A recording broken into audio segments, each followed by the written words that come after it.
Yo, what is up everybody, Joe the Great here, and welcome back to another episode of the Naruto Fandom Opinion Dissection. As you can tell by the title and the screen, we're going to be dissecting some Naruto fan opinions, and I believe this article took some quotes and some tweets from Twitter to explore and dissect. So this article is called Naruto Fans Are Striking Out with Their Most Controversial Opinions. Alright, so let's dissect them. We'll be the judge of that. Do they strike out, or are these opinions going to be valid? Let's find out. Start by reading this. The Naruto franchise has risen to such high levels of popularity that Masashi Kishimoto's story, that is, often touted as one of the biggest series to ever be released via Weekly Shonen Jump, and fans have recently taken to social media to express their most controversial opinions regarding the series that brought the Hidden Leaf Village to life. With the current iteration of the series following the next generation of ninjas, aka the children of the likes of Naruto, Sakura, Sasuke, and other young ninjas of the original story, Boruto, Naruto Next Generations is definitely trying to continue the series in style. Twitter user 2side Anime got the ball rolling on the controversial opinion train that dives into the world created by Masashi Kishimoto, which doesn't seem to be ending anytime soon. Naruto Boruto opinions that could get you like this. That is very valid, Mr. 2side Anime. Alright, let's do this, folks. Let's see. Sakura for the win. Sakura is hard as fuck. After the fight with Sasori, I don't know how people still don't fuck with her. Okay, let's break this down, elf boy. So, Sakura has many flaws, right? Her fight with Sasori wasn't too bad, right? It was alright. Was it hard as fuck? I do not think so. Right? I don't think it was hard as fuck. But I do think it was a good moment for her. You know, again, that very fight was in question with Sasori giving up his life in the end. And Sakura having prep time, right? Having the ability to muster an antidote, and also having one of the greatest puppet masters by her side in Chiyo. Is she hard as fuck? No, she's not. She has many flaws, like I just said. Being a simp for Sasuke, despite him being toxic. Her always finessing Naruto, like when she lied to him that she fucking loved him, which was a fucking lie. All those things formulate a recipe for a not hard as fuck character. Sakura is not hard as fuck. She is mid at best, and even in Boruto, where I respect her a little bit more. Right? And overall, she's not hard as fuck. And there's a lot of reasons people don't fuck with her. Mr. Elf Boy, sorry guys, I didn't mean to click that. So yeah, Sakura does not take the win. I'm sorry. Let's continue on. Was Madara stronger than we thought? Three-eyed Madara was stronger and was beating Team 7 and also could beat Kaguya in a fight. Stop the cap. Stop the cap right now. Stop the cap. No bullshit, bro. This is incorrect. Sujina Sensei. Sorry guys, I can't fucking highlight it without clicking on Twitter. He cannot beat Kaguya in a fight, right? Sasuke literally states when Kaguya appears that this is a much greater threat than what Madara was. So with Sasuke stating that claim, he's essentially implying that Kaguya is exponentially times stronger than Jubidara was. Right. And yes, Three-Eyed Madara did not get a chance to showcase himself, but Sasuke and Naruto were able to get a glimpse of him, and Sasuke, with all his six path powers, should have the ability to gauge an enemy's abilities and levels, which is why he said Kaguya is a much greater threat than Madara. And as far as was beating Team 7, that is a possibility. We'll never know, right? Because he was backstabbed by Black Zetsu very conveniently, right? For Kaguya's appearance, which I don't agree was a very good idea by the writers. But no, he cannot beat Kaguya in a fight. That is incorrect. Let's continue on.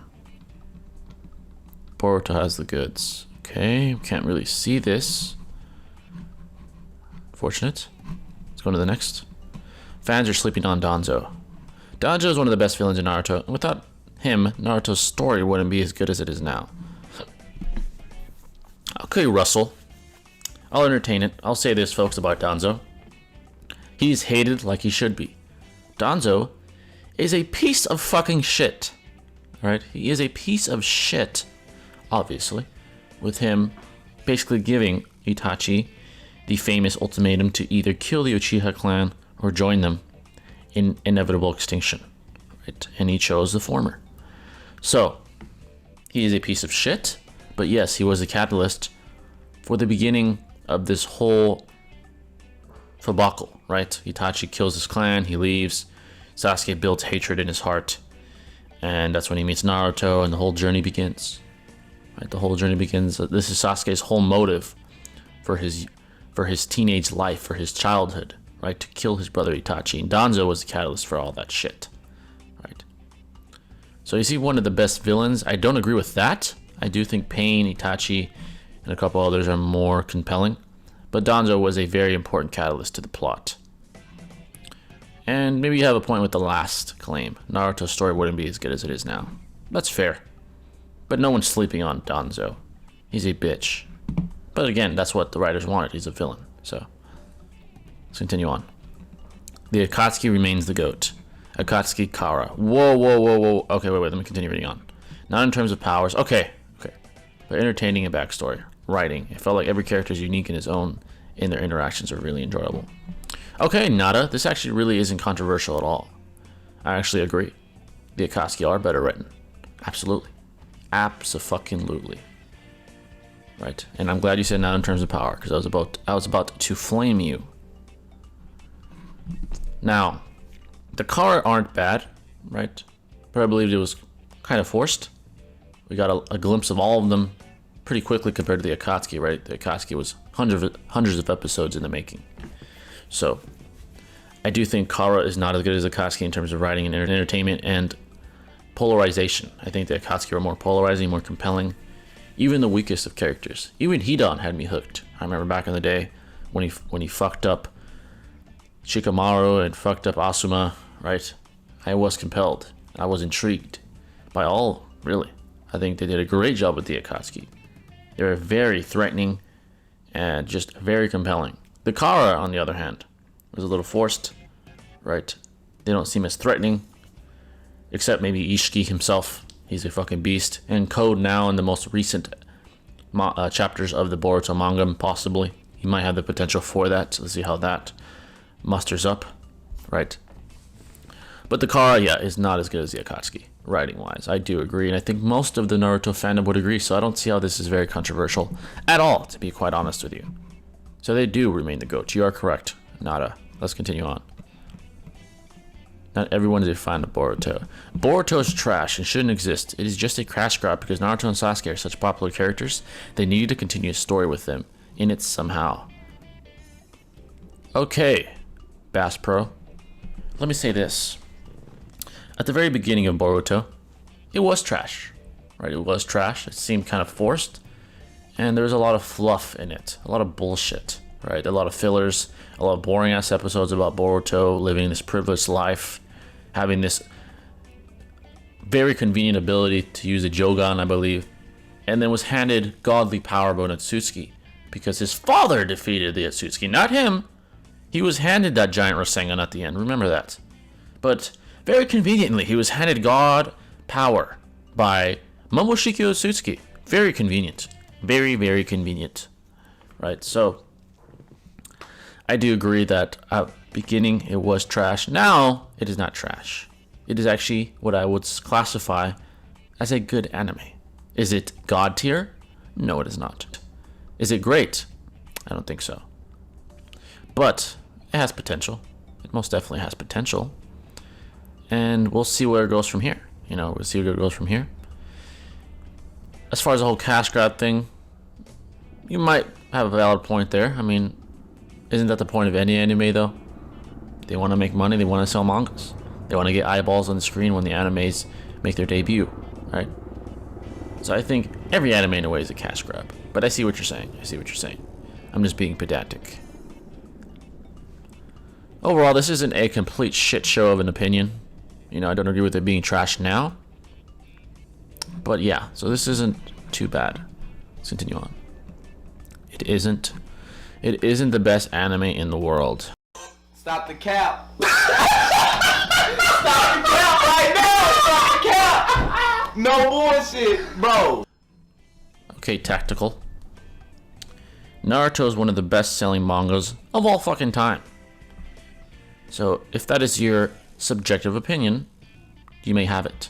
However, objectively speaking, when we take into consideration reception of the anime and sales of the anime and the manga, objectively, it cannot be said to be mid-tier. It is a great anime, right? It's one of the best of all fucking time. So if this is a subjective opinion, of course, you may have it. But, you know, we live in reality, and there's one truth, objectively speaking. Naruto is a great anime. But I can't say it's invalid. This is your opinion. Let's continue on. Was Sasuke overrated? Sasuke was a bit overrated, saved many times by his teammates. Okay. Would have been easily killed by B. Okay, let's start with Sasuke was a bit overrated. I'm gonna put some dirt in your eye. Do you mean as a character? Because I think he was very compelling.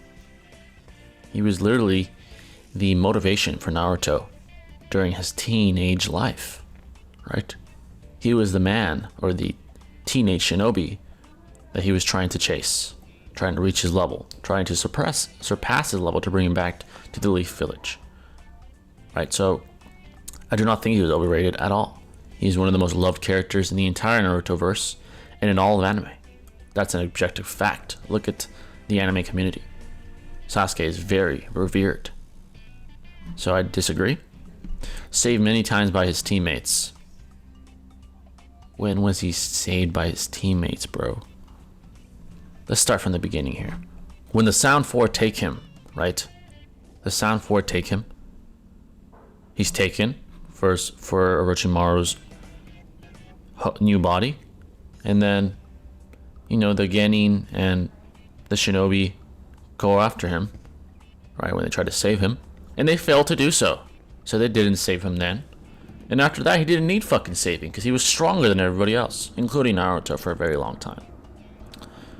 So in a way, he was never saved. So that is an incorrect statement. And to say many is even more incorrect, because he was never saved by his teammates. He came back, right? The only time you could argue he was saved was when he got his ass beat by Naruto at the very end of the war arc. And that wasn't an ass beating, that was almost a stalemate. But the point is, that might have been the only time he was saved, I guess you could say, by a teammate. So this is incorrect. Would have been easily killed by B. If you're referring to the obvious altercation that he had with Killer Bee when he was trying to take the Eight Tails, he could have been killed. Easily, I don't think so. But he could have been killed if it weren't for Karin, Jugo, and Soigetsu, right? He almost was killed. So you're correct. After that, he gets much stronger. And there's no way B could beat him. By the time he's EMS, B is fodder to him. So you are right, he could have been killed by B when he was fighting him that one time. That specific version of Sasuke probably would have been killed. So you're correct in that. I'll give you credit. But overall, Gene, Sasuke was not overrated, in my opinion. Not overrated. Alright, folks, I think that is all. I believe that is all. Well, there you have it, folks. That was some of the most interesting Naruto fan opinions on social media by Comic Book Anime. So shout out to them. These opinions weren't too bad, right? I believe the first episode had some more absurdity with the CBR list that we did first, right? And overall, some of the opinions were kind of valid, and some of them not so much. But yeah, this was episode 2 of the Naruto fandom opinion dissection. Let me know your thoughts. Maybe you did agree with some of these opinions, right? Maybe you did, maybe you didn't. Let me know your thoughts. I'm always intrigued to hear them. And once again, folks, if you guys have any recommendations for future episodes on this, please let me know, right? Again, get this video to 20 likes. You guys did a great job on the first one, so I shout out to you guys for the support. 20 likes again, I'll do episode 3. Again, please let me know of any recommendations for any articles or any opinions. Maybe there's one I can do for an entire video, just one opinion, and go more in depth on that specific opinion. I could do that as well. But I hope you guys enjoyed this one. And this is Jay the Gray signing out with another episode and video, and I'll catch you in the next one. So until then, stay classy.